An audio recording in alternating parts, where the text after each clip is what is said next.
Muy buenos días, estimado Rubén, estimado Antonio, un placer estar en La Razón Radio. A ver, Rodrigo, ¿puede contarnos brevemente cómo se ha gestado esta reunión a la que algunos funcionarios, algunas autoridades no asistieron y llamativamente no asistió el gobernador de Santa Cruz, Luis Fernando Camacho?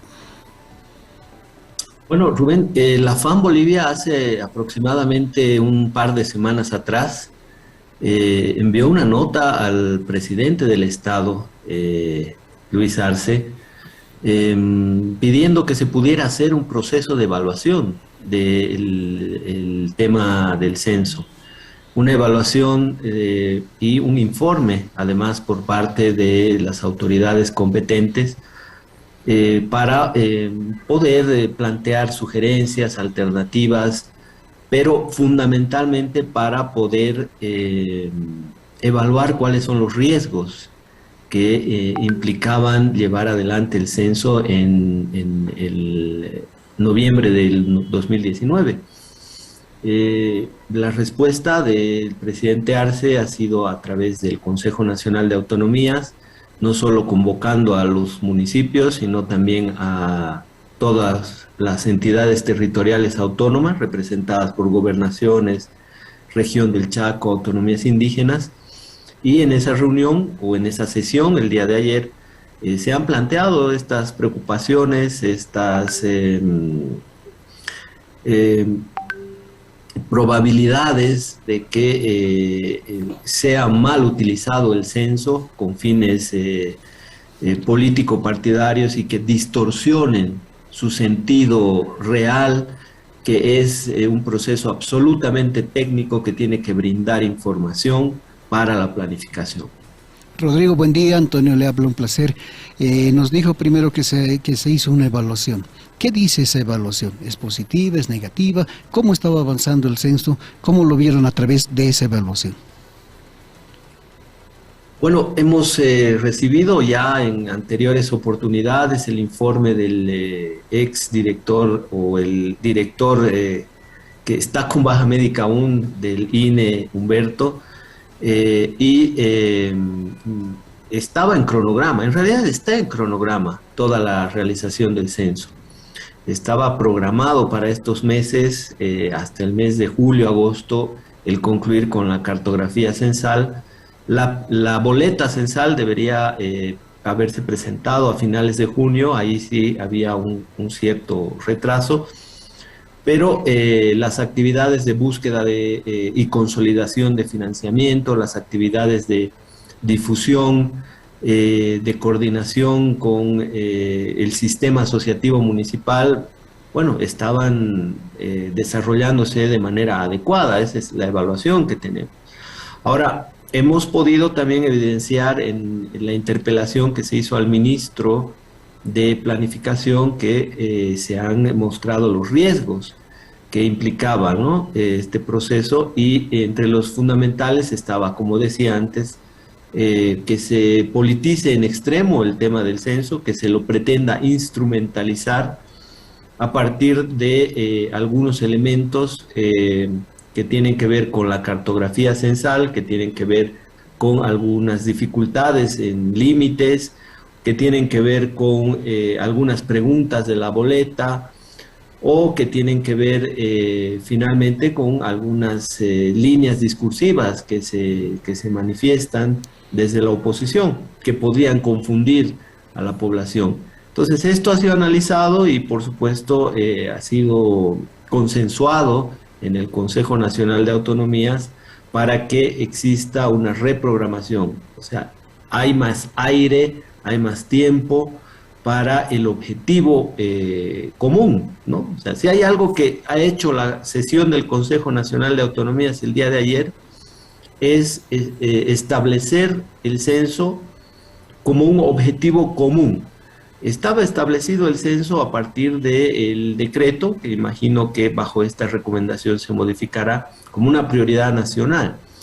Pero creemos que más bien esa prioridad nacional, al haber sido también definida en el Consejo Nacional de Autonomía, se potencia aún más porque tiene el concurso de las entidades autónomas, de todas, porque había un consenso pleno nadie se ha opuesto ayer, los 26 participantes.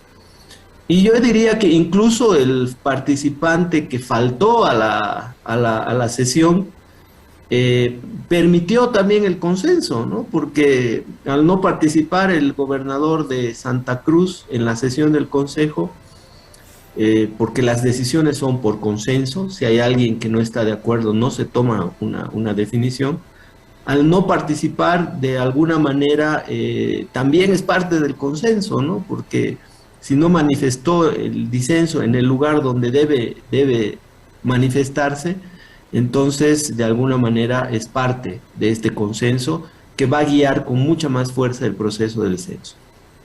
Ahora, hay que tomar medidas para que el censo tenga todas las condiciones en la preparación, en la coordinación, en la parte logística. Habrá mucho tiempo. Ya han surgido cuestionamientos en relación a por qué en 2024 y no 2023. ¿Qué acciones ha planteado el Consejo Nacional de Autonomías en ese sentido? Mira, una que nos parece central para los gobiernos municipales en específico, tiene que ver con un eslabón más en la etapa presensal. Y este eslabón es la coordinación con los gobiernos municipales. Se va a coordinar con cada uno de los gobiernos municipales la cartografía censal. Por ejemplo, habíamos visto que La Paz había presentado su cartografía catastral al Instituto Nacional de Estadísticas y había pedido que sea utilizada para el censo. Ahí no hay que confundir la cartografía catastral con la cartografía censal, son dos temas distintos.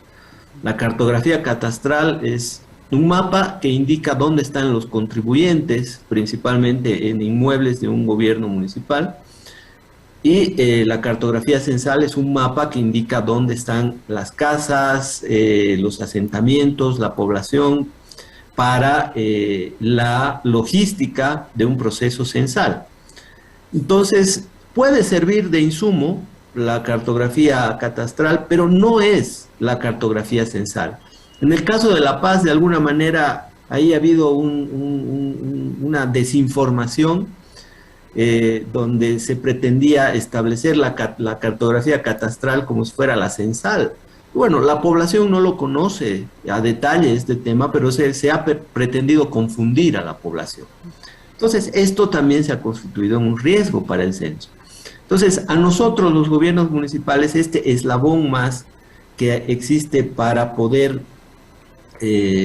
lograr mayores consensos en torno a las áreas en conflicto, fundamentalmente de límites, en torno a la cartografía censal, que va a ser elaborada, terminada por el Instituto Nacional de Estadística y coordinada con cada gobierno municipal, porque cada gobierno municipal dirá, bueno, yo tengo mi cartografía catastral un poco más acá, mi mapa de riesgos, muchos elementos que pueden contribuir, pero finalmente este tiempo adicional lo que va a permitir es que se puedan llegar a consensos con las mismas poblaciones, comunarios, barrios, para que la cartografía censal no sea cuestionada. Perfecto, ese procedimiento indudablemente puede demorar, ¿no?, algunos meses para lograr esos consensos, y eso es sumamente importante porque va a permitir que no existan cuestionamientos sobre la cartografía, y si es así, por supuesto, los cuestionamientos sobre los resultados del censo o los peligros que hubieran habido en torno a eso en noviembre se van a disipar.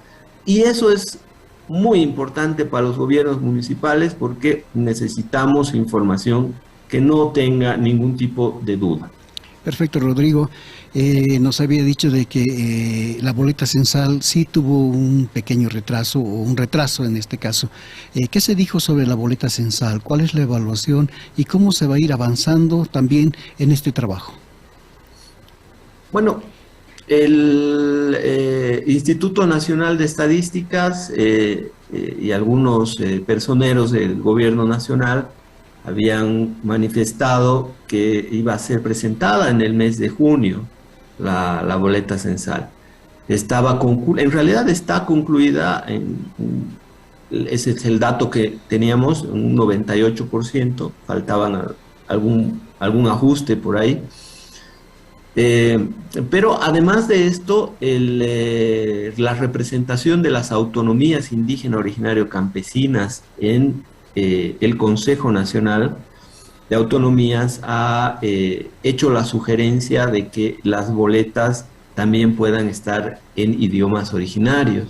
Esto es fundamental por un proceso de inclusión y por además cumplir el mandato de la propia Constitución Política del Estado, ¿no? En el sentido de que somos un país plurinacional. Entonces, ese es un elemento que también se ha consensuado el día de ayer. Se van a ver cuáles son las mejores alternativas para incluir idiomas originarios o boletas en idiomas originarios y cómo procesarlas también. Esto también requiere un cierto tiempo. Pero además se había identificado otro riesgo en torno a las preguntas de la boleta que implicaban incluso procesos de desinformación, ¿no? Por ejemplo, el tema de la categoría mestizo, una categoría absolutamente anacrónica que corresponde al siglo pasado o antepasado y que refleja otra realidad, una realidad más bien heredada del racismo y la colonialidad en nuestro país. Pero más allá de eso, al ser una categoría absolutamente ambigua, generaba dudas, generaba debates y bueno, hay tiempo suficiente como para también despejar esos elementos en torno a esto. Pero otro elemento que es fundamental en cuanto a las preguntas de la propia boleta tiene que ver con que hemos visto que en algunos procesos censales en otros países, preguntas que nosotros en este momento no consideraríamos para un debate político, técnico, se pueden convertir en elementos para redes sociales y desinformación. Por ejemplo, en Argentina, el último censo estuvo marcado por una serie de TikToks y temas en redes sociales que malinformaban a la gente, ¿no? En temas como que se decía que te iban a pedir tu número de cuenta, te iban a pedir muchos datos personales y que eso iba a ser utilizado en contra de los ciudadanos. Eso es un tema que todavía no lo habíamos visto en nuestro país con referencia al censo, pero que sin duda al momento de aproximarse la fecha se iba a desplegar y es importantísimo que los ciudadanos estén absolutamente informados. Tiene que haber un proceso de educación ciudadana en torno a las preguntas del censo para que no se tergiversen las cosas. Entonces, este es otro de los elementos que se ha consensuado, una estrategia conjunta por parte de los miembros del Consejo Nacional de Autonomías. Ahora, cierto, puede también dar lugar este largo tiempo, este lapso, hasta 2024, a otra serie de conflictos. Puede recrudecer esta necesidad que tienen algunos sectores conservadores del país de plantear la categoría mestizo, por ejemplo, en las boletas. ¿Cómo se podrá contener eso? Creo que también falta consenso, ¿no? Lo que reclamaban algunas autoridades municipales y departamentales es que el gobierno está haciendo por su cuenta solo, si bien tiene la atribución, el Instituto Nacional de Estadísticas, de desarrollar el censo por su cuenta, pero no estaría de más que también en algunos pasajes, en algunos procesos también pueda incluir a gobiernos municipales y departamentales, siquiera para la coordinación. Sí, yo creo que ese es el espíritu, el núcleo de la resolución que ha emitido el Consejo Nacional de Autonomías. ya que se ha demostrado una capacidad para poder consensuar el tema. Si bien el llevar adelante el proceso del censo le corresponde al INE, es una competencia privativa del nivel central, el normarlo, el hacer la cartografía, etcétera. La señal que se ha dado ayer al país es fundamental porque la palabra consenso va a estar presente en todas las futuras acciones del censo, ¿no? Al haberse consensuado en el Consejo Nacional de Autonomías, cualquier modificación posterior, cualquier sugerencia, tendrá que nuevamente pasar por el propio Consejo Nacional de Autonomía. O sea, se ha abierto un espacio que es importantísimo y que va a permitir que otros actores también puedan consensuar. Entonces, ¿cómo se despeja el riesgo de la politización del proceso censal? Básicamente con dos elementos. El primero, logrando consensos en todos los sentidos, con las autonomías, con cualquier actor que tenga dudas sobre algún aspecto. Entonces, muchos consensos con todos los sectores y actores, con la población fundamentalmente. Y el segundo elemento es con procesos de comunicación que permitan disipar cualquier duda o proceso de desinformación que exista. Con estos dos elementos creemos que se va a minimizar los riesgos de manipulación política del proceso censal. Una última pregunta, Rodrigo, por favor, en este sentido de darle, digamos, más importancia ahora al trabajo del censo, de cuidarlo, de vigilarlo. ¿Qué tipo de seguimiento se ha establecido en el Consejo? ¿Cómo se va a ver que ahora sí, efectivamente, todo marche, que el consenso que se ha logrado siga su curso, que la boleta censal esté lista, que la cartografía también avance? ¿Qué tipo de seguimiento se va a hacer primero y cuándo volvería a reunirse el Consejo, Rodrigo? Se ha establecido también en la resolución que va a haber un constante proceso de evaluación del censo a partir del Consejo Nacional de Autonomías. De hoy hasta el censo quedan aproximadamente 2 años, un poco menos, ¿no? Un año y 10 meses. En ese periodo deberían haber al menos 3 sesiones más del Consejo Nacional de Autonomías. Podrían haber también otras sesiones extraordinarias, pero al menos 3, entre 3 a 5 sesiones, dependiendo de la necesidad, y será ese el espacio donde se vaya a hacer las evaluaciones. Pero más allá de eso, también va a haber una coordinación muy fluida, que ya la tenemos con el sistema asociativo, para la capacitación, para el proceso de información, de comunicación, y habrá que generar muchos más mecanismos de articulación. Entonces, lo que mejora este despliegue comunicacional ya es la participación de las entidades territoriales autónomas, y por supuesto los espacios de coordinación se van a multiplicar.